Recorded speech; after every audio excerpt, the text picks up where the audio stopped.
Warning: the following video may contain harsh language, crude humor, and may offend unintentionally, and is an affiliate of Scythering Productions. The opinions and comments expressed do not reflect those of the Scythering team. All credit and criticism shall be warranted to TWS Productions. Viewer discretion is advised.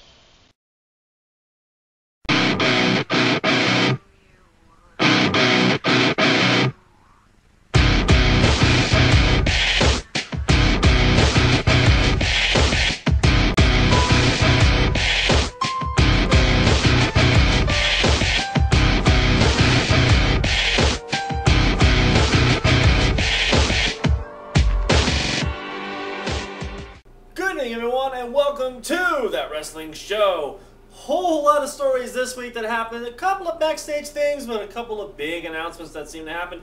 So why don't we just jump right on into the news of the week?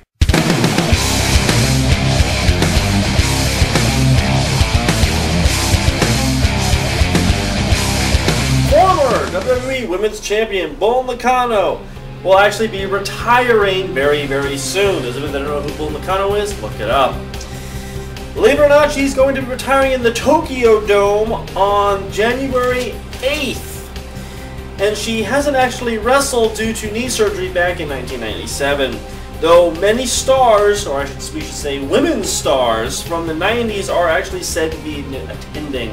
So Bull Nakano is finally going to hang up her wrestling boots. A fine women's wrestler, a fine character, and someone that was completely underutilized in WWE. Unfortunately, those of us that know the real Bull Nakano know that she will be greatly missed. Raw ratings, get this, we're actually down to a 2.92 compared to the 3.0 that they're used to getting. But many people say that Monday Night Football and Pawn Stars are the reason why Monday Night Raw was down. Okay, I can understand the football being on, Monday Night Football competing with Monday Night Raw, I can kind of see that, but Pawn Stars on the History Channel beat Monday Night Raw? That's almost a sucker punch if Monday Night Raw gets beaten by Pawn Stars. There's a problem, WWE, and you need to address that quick. And it is official, believe it or not, that Rey Mysterio will be undergoing yet another knee surgery. In fact, he's actually going to be out for the remainder of the year. Still a lot of rumors floating around that he might not make it to WrestleMania, or if he will even see the end of 2012. Rey Mysterio going in, I believe, his second knee surgery on this leg and his 19th on this one. Mysterio, it might be time to pack it in, it might be time to give it away. Not to say that you can't wrestle anymore, but it just could be time, and this could be a sign that, for better things to come. I can't believe I'm saying this, but TNA's Bound for Glory is actually going to be seen live on big movie screens in a theater near you. And it's going to be across America. This is no joke. So Bound for Glory, a pay-per-view that is doomed due to the fact that Hulk Hogan can't take a bump and Sting has seen better days. That big event is going to be shown on video screens in movie theaters all across America. My real question is, do you have to pay the $9.50 to get in, or do you have to pay the pay-per-view fee to get in there and watch that crap? I'm not sure how I feel about that exactly. It's kind of a good idea, to be 100% honest. I think that'd be kind of cool if WWE kind of did the same thing where they show it on movie screens and stuff. That's actually kind of a cool concept. But the fact that Bound for Glory pay-per-view that's kind of doomed is going to be shown on TV, on movie screens all across America. Huh. And you have to reserve tickets to get in. I find that funny. Those of you that are fans of Velvet Sky, guess what? She's going to be in AAA. And she's going to be in a triple tag match alongside Sexy Star and Jennifer Blake. They're actually going to be doing this in AAA on October 9th. And it's going to be a glow-in-the-dark match. Those of you that don't know what a glow-in-the-dark match is, you wrestle under black lights. Interesting. Very interesting. I'm kind of curious to see how this is going to go.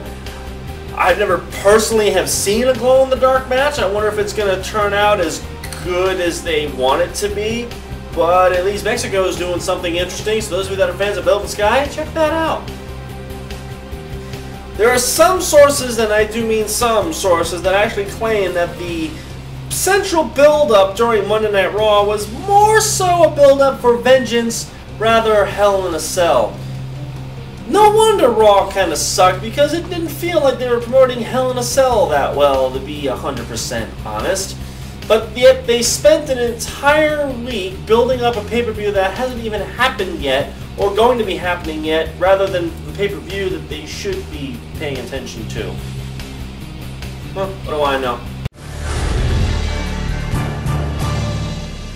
Oh, this just in. The new Ryan Dunn Award has now come in. Florida ABC News is reporting that Jimmy Uso was actually arrested for driving while under the influence Thursday. His blood alcohol level was .180, which is 2 times the legal limit. An officer actually spotted him driving the wrong way on the wrong side of the road on Howard Ave in a silver Mustang. Okay, this must be like a popular trend for wrestlers now.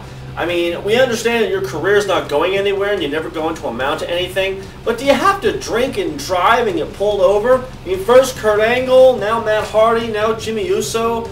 I mean, this award is just getting passed around from person to person, so Jimmy, you get the Ryan Dunn Award for sheer stupidity this week. Oh, here's a good one. While Vince's mood has actually been rather despondent for the last couple of weeks, especially since last week, Alberto Del Rio mentioned Vince McMahon's name, and it caused an entire frenzy of Vince McMahon being all sorts of pissed off, even though Vince was the one that said to do it anyway. Believe it or not, his mood has actually improved on this week's edition of Monday Night Raw. Many are actually praising Monday Night Raw, and we're actually laughing at the anal bleeding comment that Michael Cole said. And Vince was actually glad to see that it was trending on Twitter. This is just a sign of more things to come, people. Vince McMahon, I love you. You brought wrestling to the forefront. I get that. I understand that. And I'm not going to take that away from you. In fact, I can't. If it wasn't for you, I probably wouldn't be much of a WWE fan. I'd probably be watching something else. But the fact that you told everyone last week you got upset and angry that Alberto Del Rio mentioned your name on television, and you're the one that greenlighted the idea, you got pissed off at that, yet you laugh at the fact that Michael Cole mentioned anal bleeding.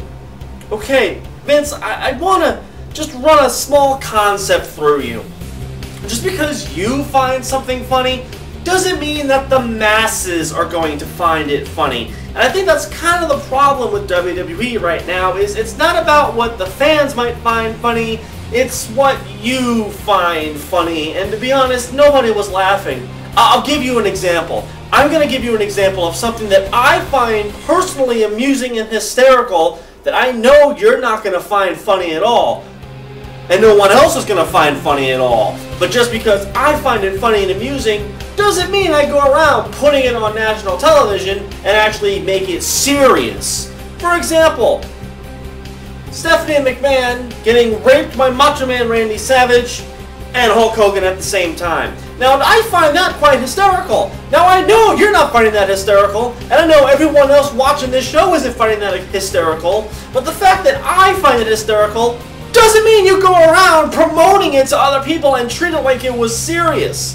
Vince, I understand it's a ha-ha kind of funny thing, but come on now. But you don't go around saying it. If this is a stab at Jerry Lawler for all the years he gave you in the WWE, that's wrong. Anal bleeding, there's nothing funny about anal bleeding. In fact, there's nothing funny with amputee rape. So if you find it amusing, that's fine, but think about the others that are actually into the show and don't want to hear this corny, sophomore-ish bullshit that you say. This is just ridiculous. Vince, come on now. Grow up, finally. Just grow up and just stop with the jokes. Just stop. It's not funny. No one found it amusing. Just stop. Really, just stop.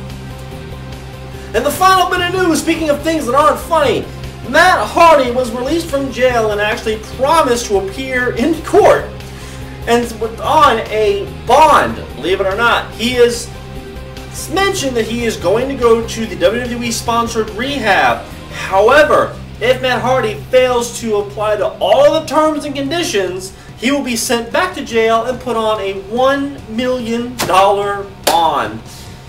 You know, it's such a paradox that it's funny that WWE is the one that's sponsoring Matt Hardy going to rehab when Matt Hardy left WWE to TNA, and yet Jeff hasn't really sought a lot of help yet. And Jeff is the good one.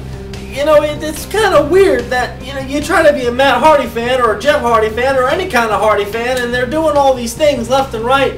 And what's funny is Matt Hardy was charged with essentially the same thing that Jeff was. And yet they filed Matt Hardy's case like that. Jeff, it took 2.5 years. I don't understand what's wrong with the justice system. I don't understand what's going on here. But Matt Hardy, if you fuck up, you have a $1 million, yes, $1 million bond in jail. I hope you clean up your act. I hope you clean yourself up and get your life back together, because let's face it, there's not much more that you can do other than tase your girlfriend. And that's all that we have for this week's episode of That Wrestling Show. I thank everyone for tuning in. Everyone that came into the chat room on Monday, awesome, brilliant. We had a blast on Monday Night Raw. Well, kind of, sort of. There will be an open chat room this Sunday for Hell in a Cell, or as I like to call it, Heck in a Wreck, because let's face it, there's no one going to be busted or bleeding. But do check for Cody Rhodes, see if his stitches came out, because yes, he was busted last week the hard way. The website is, of course, thatwrestlingshow.webs.com. Just go to the chat room just a couple of minutes prior to the pay-per-view, and don't worry, DM will guide you where you can watch the pay-per-view and pay good money to see it. Other than that, I will see you all next week. Same time, same place, same show. I am DM saying, until next time, we'll see you then.